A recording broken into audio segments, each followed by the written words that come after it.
Hi there, Jenny. So this is a video tutorial on how to use the new Sausage Fest website, and basically I'm going to show you a few bits, keeping it pretty simple to start with today. We'll just look at how to make a few text changes and how to look at changing the producers page and adding new producers in there.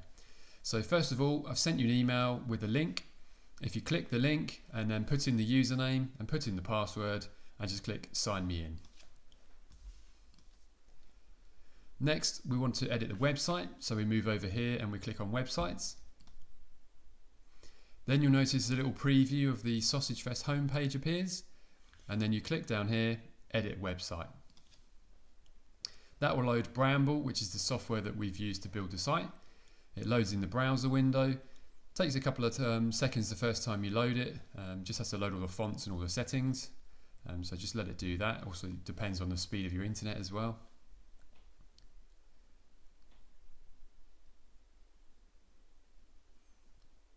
Okay, so there you go. So this now brings you onto the Sausage Fest homepage, and basically as you scroll down you'll see the different elements.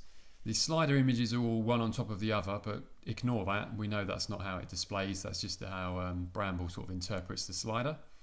And if you scroll down you'll see all the different elements that make up your homepage. So there you go, they're all in the right order, and everything's literally as it is on the website itself. And then basically if you want to change any of the sections you just move between them and click them. Every time you click a section you'll get this green box. This tells you that you're live and you're editing that particular section.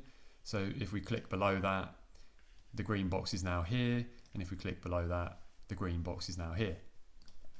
So to make simple changes to it, you basically over your right hand side here, you have font size, you've got everything you'd expect to see in something like Microsoft Word. That's the type of font, so you can change fonts, the color of the font, left align, bold, italics, all the sort of usual formatting bits appear over here on the right. And you would just click in and you would just change the text, just literally over type it. And if you were then happy with it, you'd hit publish. So that's important to mention. If you make a big mistake, never hit publish, because obviously that saves the changes and that will publish those changes as well. If you then decide you don't like this, you've made a mistake, you have an undo button. Sometimes you have to click it a couple of times, but you'll see it's put that back to how it was now. So it'll always get you out of trouble. If you've made a mistake, use your undo button. So yeah, for now, this just gives you the ability to go in, reword some bits, add a bit more into it if you want to. Don't fiddle around with the sort of font sizes and the formatting and the actual design too much. I've sort of worked hard to get that to display well on iPad and on an iPhone. So if you go and sort of do lots of design changes, the first thing that will happen is it could actually mean that on an iPad or on an iPhone things start behaving strangely, or they don't display at all. So if you leave the formatting pretty much how it is and just concentrate on making any little tweaks that you want to for this page for now. And if you get stuck with anything, obviously give me a ring and I can talk you through it before you go ahead and change anything. So essentially have a look around, click a few things. You won't be able to upload any images. We'll cover that in a bit, but you'll need to talk to me about that if it's something you want to do in future. So that's the home page. To move between the other pages on the site, up here where it says index, you just click. It loads up all of the pages. So if we have a look at this one about Teddy, the mascot, if you just click it, and there you go, it brings you to that page. And same again, you just click the different elements, add bits, change bits, paste bits in from Word. You can do all of that, format it how you want to, and edit those pages. So pretty straightforward, pretty simple. Have a play around, have a little look. Like I say, as long as you don't hit publish, you won't do any damage. So you're free to just go and experiment and have a little look around. The next thing I'll talk about is the producers page. I know you're keen to sort of manage that. So if we have a look at that. So this takes a little bit more work, so I'm going to go through this with you now. What you can't do at the moment is you can't upload logos and you can't upload photos. The reason for that is they have to be resized in Photoshop and they have to be compressed so that they're really, really small. Essentially, to cut a long story short, the whole of your website has to be well under 5 megabytes. If it's bigger than that, then basically it's going to get kicked off Google, and it can take 3 or 6 months to actually get Google to put you back on. So Google is really big on sites being small and not taking long to load. So if you go and start playing around and uploading your own images at the moment, you'll do a lot of damage. So if it is something you want to do, you'll need to talk to me. and I'll need you to run you through some Photoshop settings that you'll need to apply, and you probably will need a little lesson for that. But for now, let's just say you wanted to add a new producer. You'll see all the ones that are currently on here. So let's just say we're going to put one above these guys, the Friday Street Farm Shop. The easiest thing to do is to copy and paste a copy of this, because then that keeps the formatting and the fonts. So to do that, you click it. Over here you have duplicate.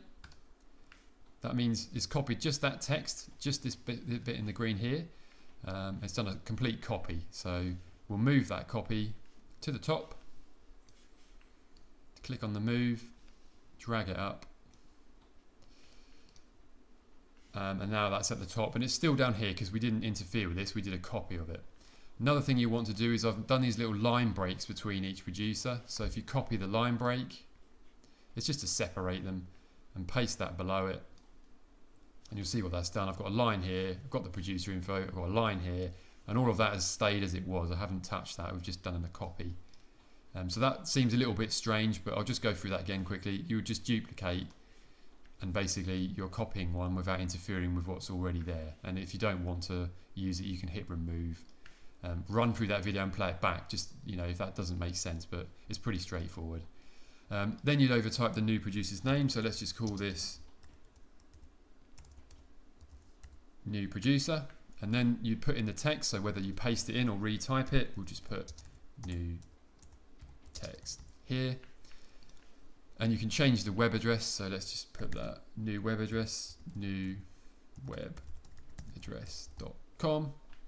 To link the web address, all you do, highlight the web address, come over to create link, enter the text. So again, we'll put the text in there, newaddress.com. You can copy that then, paste in the actual URL, tick that button, save, and now it's turned blue, which means that's the right link. Delete everything else that's there. Again, that might seem a bit confusing, but run that video back and you'll see it's pretty straightforward to do a hyperlink. That's how you do that. To manage their Facebook page, at the moment this will link to the old Friday Street Farm because we just copied and pasted it. So you would just put in whatever their new page is called, so new producer page, and you'd hit save. Then you would publish, and then that's basically put a new producer at the top, the new text, their web link, their Facebook, their heading, and then if you then contact me with the logo and any pictures, I'll drop those in for you for now, just to keep it simple. So if you just add the new producer's text, drop me an email with the images and the logo, and I'll manage that myself. I hope that sort of makes sense. A couple of people find these videos useful just to watch them again a couple of times, because at first it seems a bit confusing, but the best thing is practice, go and have a go. You can't do any harm. That's the best advice I can give you, really. And if you get stuck, you can always pick the phone up and I'll talk you through it while we're actually on the phone together. But it's pretty straightforward. I mean, it's pretty much basic editing like Microsoft Word. And as I said before, just don't get involved in any images. Don't do too much in terms of design layouts. As long as you keep it simple like that and manage the basic updates, you'll have no trouble at all.